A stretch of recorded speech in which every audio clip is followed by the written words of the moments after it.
Halo badminton lovers, gimana kabarnya? Apakah semua baik-baik saja? Semoga semua baik-baik saja. Ini video udah lama. Di video ini aku kasih judul mengapa kita harus ngincer salah satu. Ini pertanyaan atau statement?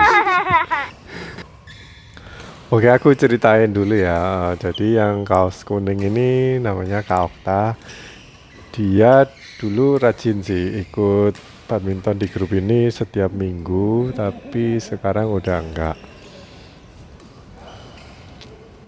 Biasanya tiap ketemu kalau di gereja itu aku selalu tanya ayo main lagi. Tapi cuman iya iya aja, cuman nggak pernah datang. Nah, aku nggak tahu ya alasan ya pastinya apa. Kemungkinan sih ya merasa udah nggak cocok kalau main badminton dengan usia yang em, berapa mungkin 50 lebih ya. Aku sama Kak Okta berapa tahun ya ini selisihnya.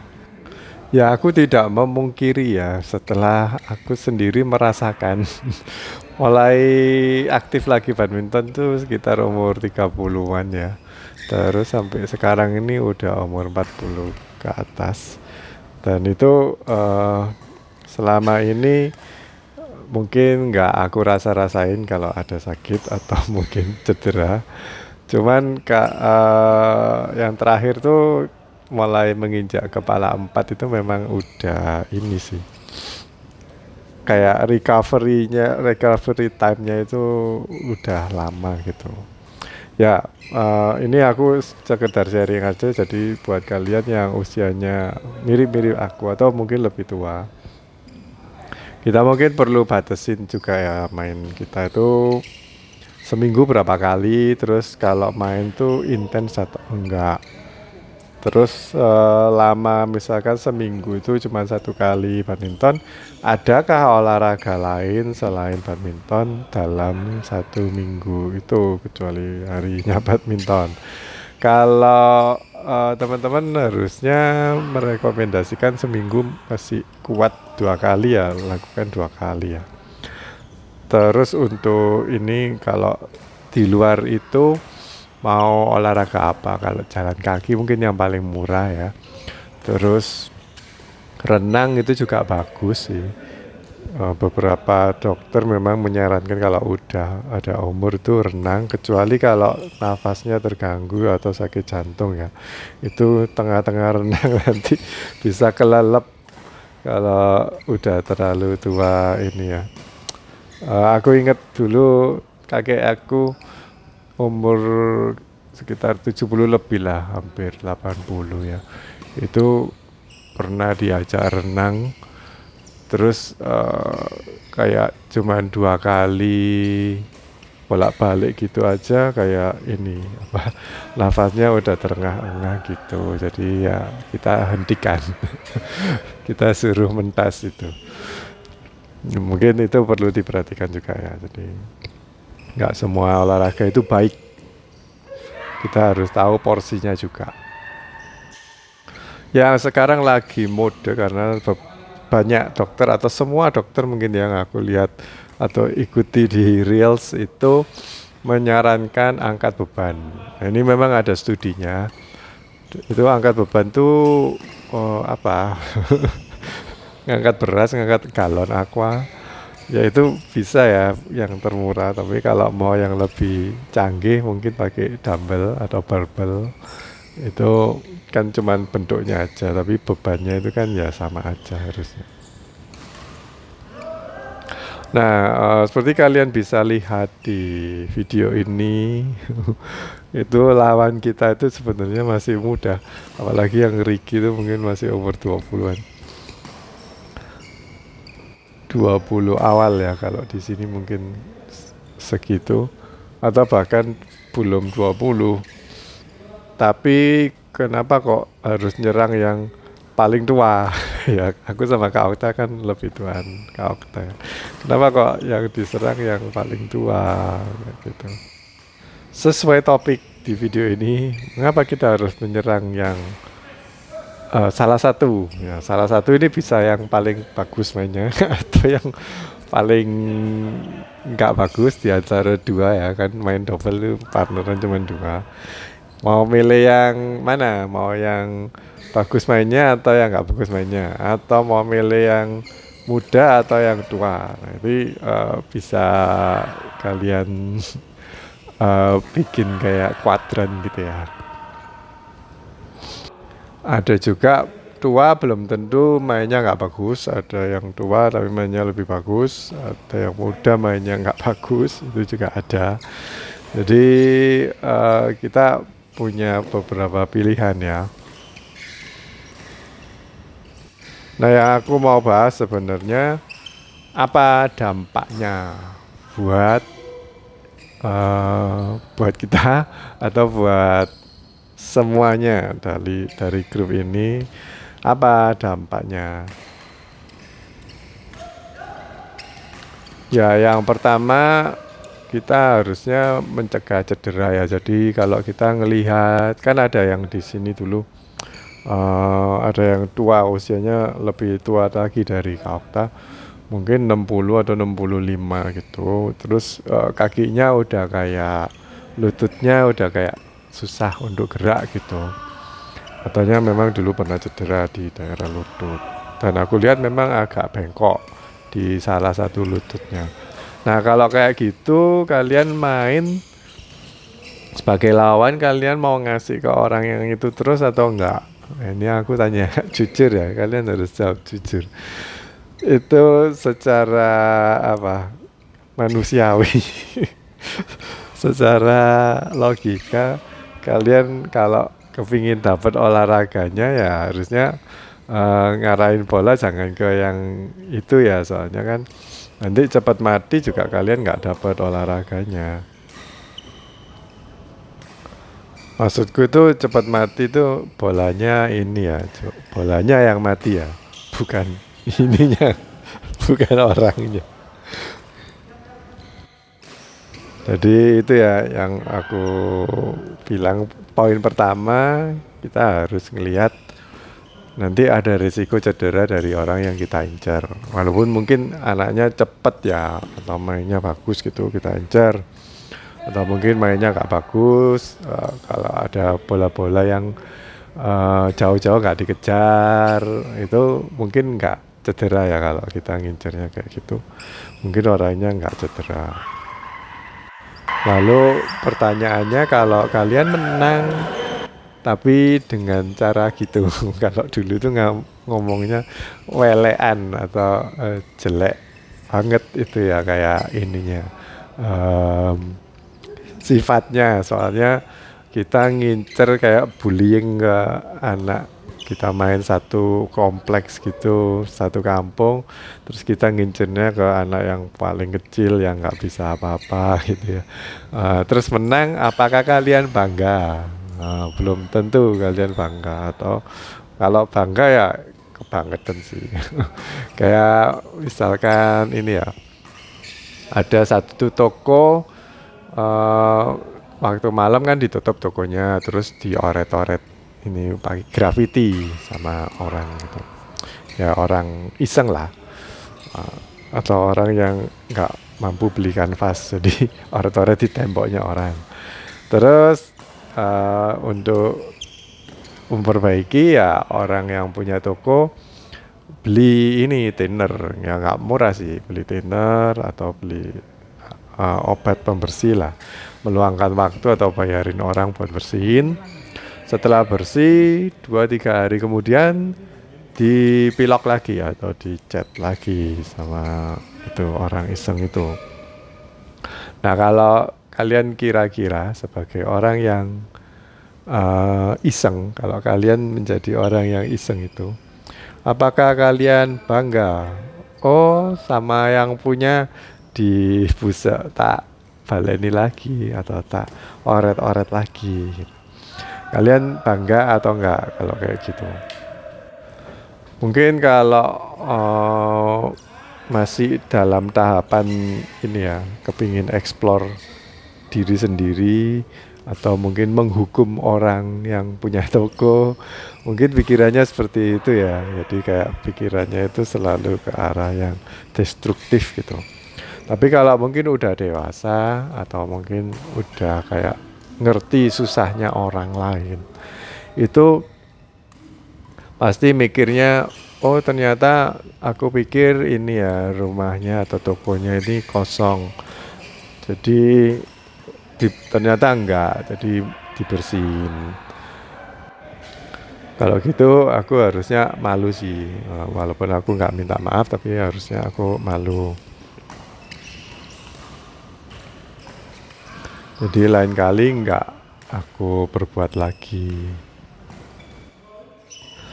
Tempo hari aku juga lihat ada reels ya, ini kejadiannya di China sih kalau ngelihat plat nomornya. Terus ini ada kayak mobil Audi, cuma Audi kan mahal ya. Audi diparkir di depan kayak toko atau tempat gitu. Terus ada anak-anak kecil nyerempet pakai sepeda pancal gitu.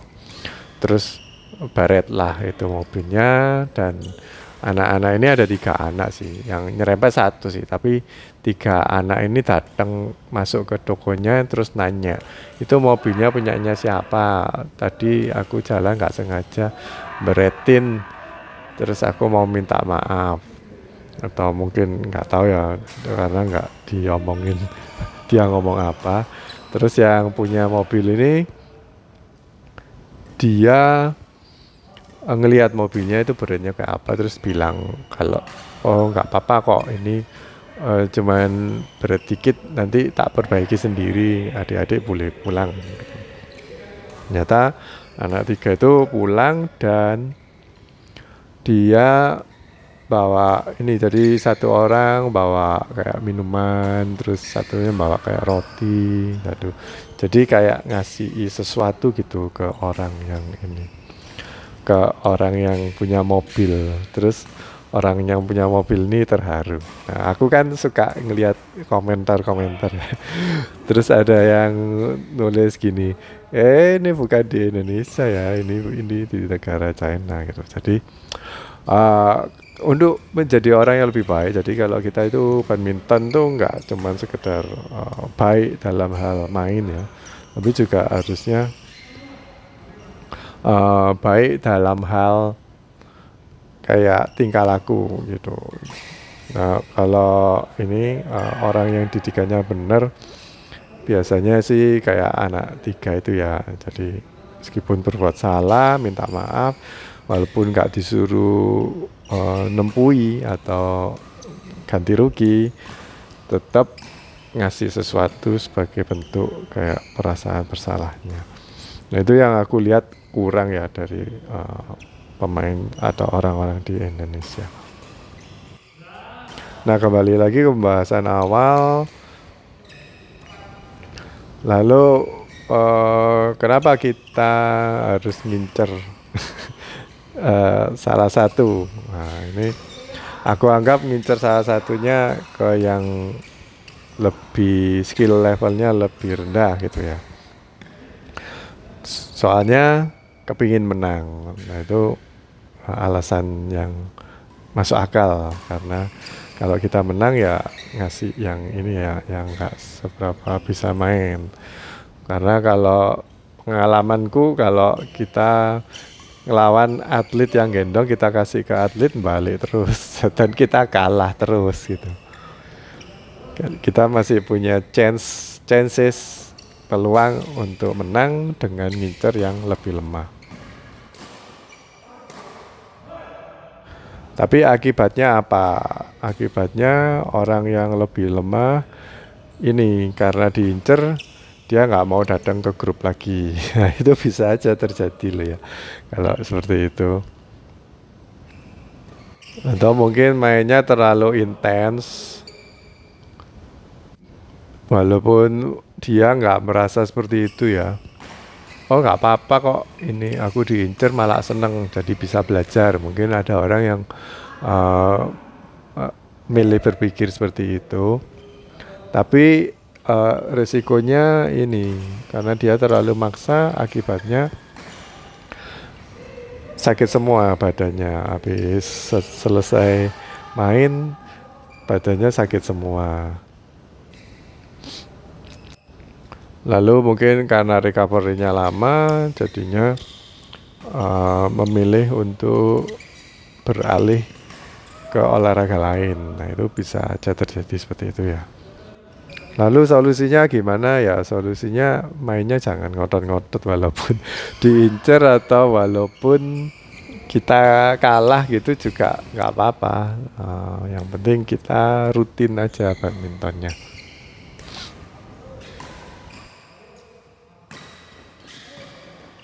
Aku merasa kalau kita itu mainnya nggak rutin ya, itu malah tambah parah. Jadi mungkin ada orang yang ini jarem cangki. Jarem cangki itu maksudnya suka banget kalau disakiti badannya ini. Badannya habis olahraga itu jarem-jarem pegel-pegel tuh malah seneng. Ada orang yang seperti itu ya. Tapi kalau buat aku ya mending jangan seperti itu. Nanti tubuhnya cepat rusak sih. Jadi kalau kita itu ya aku mendapati kalau tambah usia itu otot kita itu memang tambah menyusut ya. Nah itu kita harus selalu latih. Kalau ngelatih juga harusnya rutin. Kalau nggak rutin ya tambah habis. Selain itu kita harus perhatikan asupan gizi atau makanan kita, protein terutama. Kemarin tuh aku nanya ke ini ya AI itu lumayan sih jawaban-jawabannya. Dari aku nanya boleh nggak minum ini kayak Maison atau Pocari atau sejenisnya itu setelah olahraga dan berapa banyak boleh minum. Katanya malah sebaiknya minum satu tapi dibarengi dengan minum air putih. Nggak boleh, misalkan daripada minum air putih, tak minum 3 Maison gitu. Nggak boleh seperti itu. Soalnya itu mengandung garam juga dan banyak gulanya. Memang waktu kita intens main ini ya, badminton itu kita memang membutuhkan banyak gula. Tapi yang lebih penting itu kita perlu protein juga. Kalian bisa tanya AI kalau soal seperti itu, walaupun mungkin nggak bener.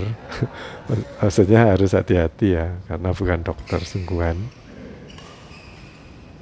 Tapi ada beberapa saran seperti ini ya, aku tanya minum Milo biasanya aku kalau masih lapar ya, udah makan tapi masih lapar, minum Milo boleh nggak? Oh, sebaiknya jangan minum Milo, tapi minumlah bikin sendiri pakai coklat bubuk, terus dikasih garam dikit, soalnya itu elektrolit. Nah itu kan kita tadinya nggak tahu ya, ternyata bisa loh bikin sendiri. Juga dia bilang kalau daripada beli Pocari mending ini apa bikin sendiri pakai air madu sama air jeruk lemon gitu. Dan minumnya juga waktu dibawa ke lapangan. Jadi nggak boleh setelah main pulang mungkin mandi atau cuci baju terus baru minum air madu, itu katanya itu malah gak efektif.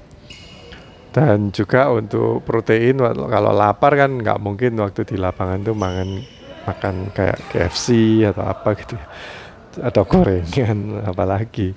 Katanya memang nggak boleh kalau makan gorengan, tapi memang perlu protein.